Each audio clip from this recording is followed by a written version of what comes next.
Audio Jungle.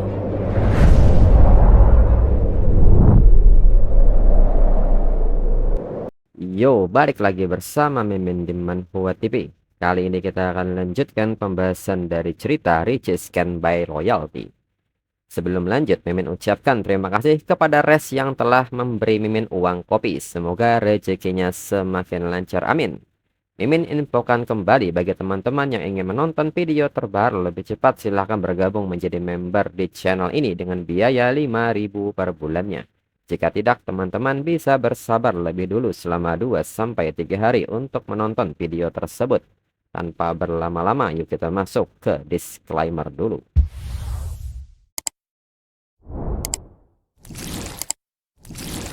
Disclaimer. Silahkan abaikan hal ini jika kalian sudah mengerti. Ini peringatan mengenai konten di channel ini.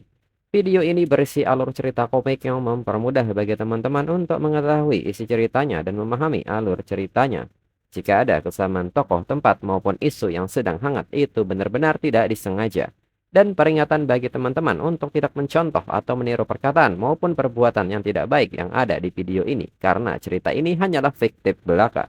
Jika mengerti, yuk kita masuk ke ceritanya. Di Xiao yang mendengar suara ketukan pun bertanya siapakah itu. Shen Yuan pun berpura-pura dengan mengatakan bahwa dirinya dari bawah apartemen Li Xiao. Kamar mandi Li Xiao bocor ke apartemennya. Namun setelah membuka pintunya, Li Xiao kaget itu adalah Shen Yuan dan Shen Yuan menipunya lagi. Shen Yuan pun meminta Li Xiao untuk membolehkannya masuk. Li Xiao pun bertanya mengapa dan apa yang sedang Shen Yuan coba lakukan sekarang. Shen Yuan pun mengatakan bahwa menurutnya ada hal yang harus mereka bicarakan dengan jelas. Kemarin Li Xiao pasti salah paham. Li Xiao pun bertanya soal salah paham ini. Pergi ke tempat seperti itu, jangan bilang ke dirinya kalau Shen Yuan tidak melakukan apapun. Shen Yuan menekankan bahwa dirinya memang tidak melakukan apapun. Li Xiao menyebut bahwa dirinya tidak percaya, dirinya juga tidak mau dengar penjelasan Shen Yuan lagi, dan meminta Shen Yuan untuk pulang. Shen Yuan mengatakan bahwa orang yang bersamanya kemarin itu adalah teman masa kecilnya. Dia yang mengajak dirinya bicara soal sesuatu. Ketika hampir sampai tujuan, baru dia bilang pindah ke klub itu. Benar-benar kebetulan. Apalagi saat bertemu dengan Li Xiao dan Li Fei waktu itu, dirinya selalu ingin menjelaskan kepada Li Xiao. Namun seharian dirinya telepon, Li Xiao tidak menjawabnya. Li Xiao pun seketika bertanya bagaimana membuktikan kalau Shen Yuan memang sedang menunggu orang. Shen Yuan seketika memperlihatkan bukti percakapannya dengan temannya. Dia mengirimkan lokasi, awalnya di restoran, tapi tiba-tiba diganti ke klub itu. Dirinya bahkan sudah menunggu di bawah Sui Yun Cap. Masih sempat suruh dia cepat turun. Kalau Li Xiao masih tidak percaya, mereka bisa pergi ke Sui Yun Cap untuk cek CCTV. Mengetahui hal ini, Li Xiao menilai bahwa ucapan Shen Yuan terdengar sangat meyakinkan. Baik alasan maupun buktinya, semuanya cukup jelas. Shen Yuan pun menekankan bagaimana mungkin dirinya pergi ke tempat seperti itu untuk bersenang-senang. Li Xiao benar-benar telah salah paham terhadap dirinya. Sikap Li Xiao pun seketika mulai melemah mendengar semua ini dan tingkat kasih sayangnya kembali naik ke angka 70 dan terus naik. Li Xiao pun meminta maaf kepada Shen Yuan dan mengatakan bahwa dirinya benar-benar tidak menyangka. Ternyata seperti itu. Shen Yuan pun menilai dirinya tidak menyangka tingkat kedekatannya dengan Li Xiao mulai pulih. Bahkan berhenti di angka 72. Lebih tinggi 3 poin dari sebelumnya yang 69. Lalu Shen Yuan pun menyebut itu tidak apa-apa. Yang penting sudah dijelaskan dengan jelas. Dirinya agak haus, maka biarkan dirinya masuk untuk minum air. Mendengar hal ini, Li Xiao menyebut Shen Yuan seperti itu lagi. Apakah Shen Yuan mau seperti sebelumnya? Dalam pikiran Li Xiao, kejadian-kejadian sebelumnya masih sangat membekas dalam pikirannya. Shen Yuan menekankan bahwa dirinya benar-benar haus. Habis makan siang langsung ke tempat Li Xiao. Tenggorokannya kering sekali. Maka dari itu, biarkan dirinya minum seteguk air saja. Setelah itu dirinya pergi. Li Xiao pun bertanya apakah itu sungguhan. Shen Yuan pun membenarkan hal itu.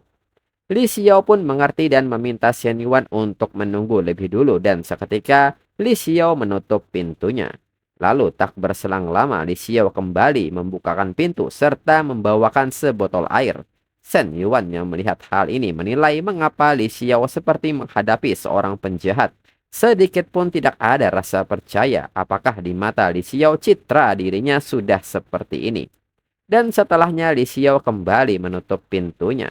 Di samping itu, salah seorang tetangga yang terus mengamati hal ini dari tadi mengatakan dengan tawanya untuk meminta Shen Yuan agar tidak terburu-buru. Yang terburu-buru malah tidak bisa makan tahu panas. Shen Yuan pun menanggapi hal ini dengan santai dan mengatakan kepada bibi itu bahwa justru harus buru-buru. Kalau terlalu lambat hanya bisa makan sisa orang lain. Mendengar hal ini, bibi pun mulai menilai bahwa anak muda sekarang benar-benar keras mulut. Tapi memang penampilan dan badannya bagus. Kualitas anak anjing kecil seperti ini jarang ada. Sepertinya nanti dirinya harus ajak beberapa teman ke klub untuk memesan. Lalu saat Shen Yuan ingin pergi, tiba-tiba Li Xiao mengirim sebuah pesan dan meminta Shen Yuan menemaninya untuk jalan-jalan di akhir pekan ini. Shen Yuan pun menilai bahwa kedatangannya kali ini tidaklah sia-sia. Bukan hanya salah paham yang terurai. Kedekatannya juga meningkat, bahkan Li Xiao bersedia mencoba lebih jauh lagi. Lalu tak berselang lama, Su Weiwei pun melakukan panggilan kepada Shen Yuan. Saat Shen Yuan menjawab panggilan ini, Su Weiwei pun memberitahu Shen Yuan bahwa instalasi listrik dan air sudah selesai. Bisa dilakukan pengecekan akhir. Su Weiwei pun bertanya kapan Shen Yuan punya waktu untuk datang melihat. Shen Yuan pun menyebut bahwa dirinya ada waktu sekarang. Shen Yuan meminta Su Weiwei untuk menunggunya. Dirinya akan segera ke sana. Lalu setengah jam kemudian Shen Yuan yang melihat Su Weiwei duduk pun bertanya apakah Su Weiwei lama menunggu dirinya. Su Weiwei pun menyebut bahwa itu tidak lama sama sekali. Shen Yuan pun seketika bertanya mengapa Su Weiwei terlihat begitu gugup. Dirinya tidak akan memakan Su Weiwei. Shen Yuan pun segera meminta Su Weiwei untuk membawanya masuk untuk melihat-lihat. Su Weiwei pun mengerti dirinya akan menjelaskan satu persatu. Shen Yuan yang melihat Su Weiwei pun menilai begitu menyangkut bidang keahliannya. Dia langsung jadi percaya diri. Inilah yang disebut profesional. Su Weiwei pun mengatakan bahwa pekerjaan waterproofing, instalasi listrik dan pemanas lantai sudah selesai. Selanjutnya Shen Yuan bisa pilih model keramik. Desain taman juga sudah selesai dengan permintaan Shen Yuan. Shen Yuan pun menyebut ini sangat bagus. Di samping itu, Shen Yuan juga menyebut bahwa kalau ada Su Weiwei yang mengawasi, dirinya jadi sangat tenang. Sekarang sudah agak malam. Malam ini, biarkan dirinya yang mentraktir Su Weiwei makan malam. Namun, Su Weiwei meminta maaf kepada Shen Yuan karena malam ini dirinya harus pulang ada urusan. Shen Yuan pun bertanya urusan apakah itu. Su Weiwei pun menyebut dengan malu bahwa dirinya harus pulang masak untuk ibu dan adiknya. Namun saking malunya Su Weiwei tidak sadar bahwa Shen Yuan berhenti berjalan hingga Su Weiwei menabrak Shen Yuan. Shen Yuan pun tidak menyangka ternyata gadis kecil ini juga punya pesona yang tak kalah dari yang lain. Su Weiwei dengan malu menatap Shen Yuan mendengar kata-kata Shen Yuan. Dan di saat yang sama hujan pun mulai turun. Segera Shen Yuan mengajak Su Weiwei untuk masuk ke rumah untuk berteduh. Segera mereka berlari menuju rumah dengan Shen Yuan melindungi Su Weiwei dari hujan. Sesampainya di rumah, Su Weiwei dengan malu menutup bajunya yang basah dan meminta Shen Yuan untuk tidak melihatnya. Shen Yuan mengatakan bahwa dirinya tidak ingin melihat, hanya saja itu terlalu mencolok. Su Weiwei pun seketika terdiam dengan malunya. Dan tiba-tiba Su Weiwei pun bersin karena kedinginan.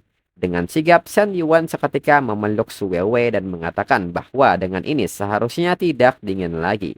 Su Weiwei pun kaget dengan hal ini. Dalam pikiran Su Weiwei, dirinya belum pernah sedekat ini dengan seorang pria sebelumnya. Tubuhnya terasa kesemutan. Ingin mendorongnya menjauh, tapi dia klien besar Tuan Wan. Kalau sampai menyinggungnya, dirinya juga bakal repot. Lalu Shen Yuan pun bertanya mengapa Su Weiwei terus menatap dirinya. Apa karena dirinya tampan? Kembali Su Weiwei berpikir. Su Weiwei pun bertanya-tanya apakah Shen Yuan sedang narsis atau sedang bercanda. Dirinya sekarang harus jawab apa? Hal seperti ini tidak pernah diajarkan kepada dirinya. Di samping itu, Shen Yuan sendiri menilai bahwa Su Weiwei terlalu polos dan begitu mudah digoda. Tapi wajahnya masih marah. Itu artinya Su Weiwei tidak menolak godaannya. Berarti dirinya bisa lebih leluasa memainkan peran ini. Lalu setengah jam kemudian Shen Yuan pun mengatakan bahwa hujan sudah berhenti. Dengan ini dirinya akan mengantar Su Weiwei pulang. Su Weiwei pun bertanya bisakah Shen Yuan melepaskan tangannya dari dirinya terlebih dahulu. Shen Yuan pun lupa dan meminta maaf tentang hal itu. Dirinya khawatir Su Weiwei kedinginan. Lalu 40 menit kemudian Su Weiwei pun mengatakan bahwa dirinya sudah sampai, serta mengucapkan terima kasih karena sudah mengantarnya pulang. Shen Yuan pun bertanya bisakah dirinya membantu Su Weiwei membawa bahan-bahan ini serta naik dan duduk selama 1 menit. Lalu Shen Yuan yang ikut ke rumah Su Weiwei pun menilai bahwa dirinya pikir kondisi keluarga Su Weiwei buruk. Tapi dirinya tidak pernah mengharapkannya seburuk ini. Ini hampir bisa dianggap sebagai bangunan terkutuk. Lalu Su Weiwei pun bertanya apakah Shen Yuan bisa, tapi dirinya harus membantu keluarganya memasak, jadi dirinya tidak punya waktu untuk menghibur Shen Yuan. Shen Yuan pun mempersilahkan Su Weiwei untuk melakukan apapun. Dirinya akan duduk sejenak lalu pergi. Lalu ibu-ibu yang berada di sekitar pun seketika penasaran dengan mobil yang terparkir dan bertanya-tanya mobil jenis apakah itu. Kelihatannya mahal. Seorang pria pun menyebut bahwa itu adalah S-Wagon paling murah kisaran 3 juta. Salah satu ibu di sana pun bertanya seberapa mahalkah itu dan apakah pemuda itu pacarnya Su Weiwei. Temannya pun menyebut bahwa pemuda itu membawakan hadiah. Dirinya bisa katakan itu 90% pasti benar. Si ibu-ibu pun mengatakan bahwa Su Weiwei akhirnya berhasil. Dia tidak akan menjalani hidup yang sulit lagi. Namun kedua ibu itu pun mulai menggosip dan mengatakan bahwa dirinya tidak yakin orang kaya saja memperhatikan kesesuaian status sosial. Mengapa mereka tertarik dengan keluarga seperti ini? Temannya pun setuju, anak-anak kaya hanya bermain-main, ada banyak gadis yang lulus dan baik hati di luar sana. Mengapa pemuda itu pilih gadis yang ayahnya sudah meninggal dan ibunya cacat? Dan dia juga punya wanita jahat yang harus diurus. Lalu pria yang mendengar ibu-ibu mulai menggosip pun menegur mereka dan meminta mereka untuk menjaga mulutnya. Lalu saat ini Su Weiwei pun sampai di depan rumahnya dan segera adik Su Weiwei berlari menyambut kakaknya yang pulang. Su Weiwei pun bertanya kepada adiknya apakah dia sudah lapar. Dirinya akan segera membuat makan malam. Shen Yuan pun bertanya apakah ini adik Su Weiwei yang paling muda. Su Weiwei pun seketika mengenalkan Shen Yuan kepada adiknya yang bernama Su Jingjie dan meminta Jingjie untuk memanggil Shen Yuan dengan sebutan kakak. Lalu Su Weiwei pun kaget saat melihat ibunya keluar dan bertanya mengapa ibunya keluar. Ibunya pun mengatakan bahwa itu bukan apa-apa, dirinya hanya keluar untuk bergerak sedikit. Ibunya pun seketika bertanya siapakah pemuda itu. Su Weiwei pun menyebut bahwa pemuda itu adalah temannya yang bernama Shen Yuan. Shen Yuan pun segera menyapa ibu Su Weiwei. Dalam pikiran ibunya, Su Weiwei belum pernah membawa anak laki-laki sebelumnya. Dan mungkinkah Shen Yuan ini adalah pacarnya? Ibu Su Weiwei pun seketika menegur Shen Yuan yang membeli begitu banyak barang. Seharusnya Shen Yuan tidak usah belanja banyak-banyak dan segera mengajak Shen Yuan untuk masuk. Shen Yuan pun mengerti. Lalu saat di dalam, Su Weiwei pun meminta Shen Yuan untuk duduk lebih dulu. Dirinya akan memasak sekarang. Ibu Su Weiwei pun meminta Jingjie untuk menuangkan segelas air untuk Shen Yuan. Lalu 30 menit telah berlalu dan makan malam pun kini telah siap dan segera mengajak mereka untuk makan. Jingjie pun menyebut bahwa masakan kakaknya yang terbaik. Ibu Su Weiwei pun menyebut bahwa ini hanya masakan rumah sederhana. Di lain waktu dirinya akan menyiapkan makanan untuk Shen Yuan dan membuatkan masakan utama yang sesuai untuk Shen Yuan. Shen Yuan pun mengatakan bahwa ibu Su Weiwei sangat baik, dirinya sangat senang bisa mencicipi masakan Su Weiwei. Ibu Su Weiwei pun bertanya apakah itu sungguhan. Jika Shen Yuan suka maka Shen Yuan bisa mengambilnya lagi. Lalu Shen Yuan pun menilai bahwa ini sangat wajar kalau Su Weiwei punya aura yang sangat unik. Di usianya yang sangat muda, dia sudah menjadi pilar keluarganya. Dia tak punya pilihan selain menjadi mampu. Lalu setelah makan malam, Shen Yuan pun bergegas pergi dari sana. Di saat itu Su Weiwei seketika mengejar Shen Yuan dan meminta Shen Yuan untuk menunggu. Shen Yuan membeli begitu banyak barang saat datang, biarkan dirinya mentransfer uangnya. Namun di saat itu Shen Yuan meminta Su Weiwei untuk membiarkan dirinya yang menggunakan handphone Su Weiwei sebentar. Su Weiwei pun bingung untuk apa. Dan setelahnya Shen Yuan pun pamit untuk pergi sekarang. Dan mereka akan berjumpa lagi. Dan di saat itu Su Weiwei pun sangat kaget saat memeriksa handphonenya bahwa sebuah notifikasi mengatakan bahwa Su Weiwei mendapat transferan sebesar 50.000 yuan. Lalu kembali Su Weiwei dari rumahnya berteriak meminta Shen Yuan untuk menunggu. Namun Shen Yuan terus berjalan berpura-pura tidak mendengarnya. Shen Yuan sendiri menilai dan bertanya-tanya apa artinya 50.000 yuan baginya. Tapi itu cukup untuk memperbaiki kehidupan keluarga Su Weiwei untuk sementara. Dirinya hanya tidak tahu apakah dia akan menerimanya atau tidak, karena dirinya tidak melihat ada sesuatu yang bermanfaat di atas kepalanya.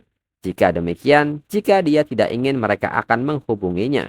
Namun dirinya punya perasaan samar-samar bahwa sesuatu yang telah meninggalkan dirinya sepertinya akan datang kembali. Namun Shen Yuan sendiri bertanya-tanya apakah itu. Kemudian saat di perjalanan Shen Yuan seketika menghubungi Fu Yingzi untuk melaporkan. Fu Yingzi pun mengatakan bahwa daftarnya telah disaring. Dari 653 lamaran 12 terpilih. Rasio perempuan dan laki-laki adalah 11:1. File digital dan foto ke-11 gadis ini semuanya telah dikirim ke email Shen Yuan.